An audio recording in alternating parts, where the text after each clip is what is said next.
خلاصة القول أن جامعة الفهري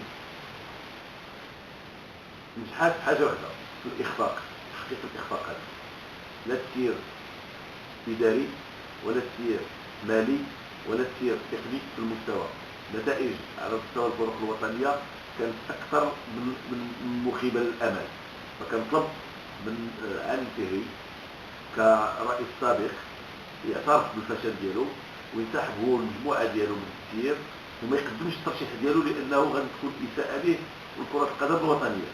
وراه ما يمكنش نزيدوا بكرة القدم إلا ما كانت شي جامعة قوية، والجامعة القوية كتجي من صناديق الاختراع وليس من مناطق النفوذ، والجامعة القوية هي اللي غتدير مخطط لسير كرة القدم إلى الأمام.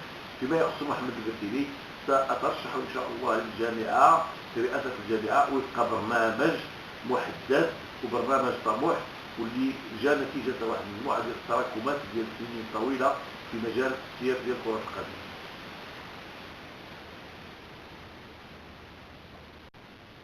خلاصة القول أن جامعة الفهري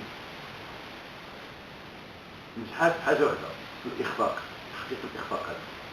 لا تسيير إداري ولا تسيير مالي ولا تسيير تكنيك في المستوى. نتائج على مستوى الفرق الوطنية كانت أكثر من مخيبة للأمال.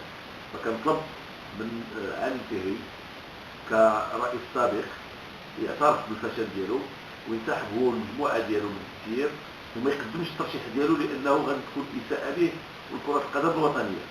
وراه ما يمكنش نزيدوا بكرة القدم إلا ما كانت شي جامعة قوية، والجامعة القوية كتجي من صناديق الاختراع وليس من مناطق النفوذ، والجامعة القوية هي اللي غتدير مخطط لسير كرة القدم إلى الأمام.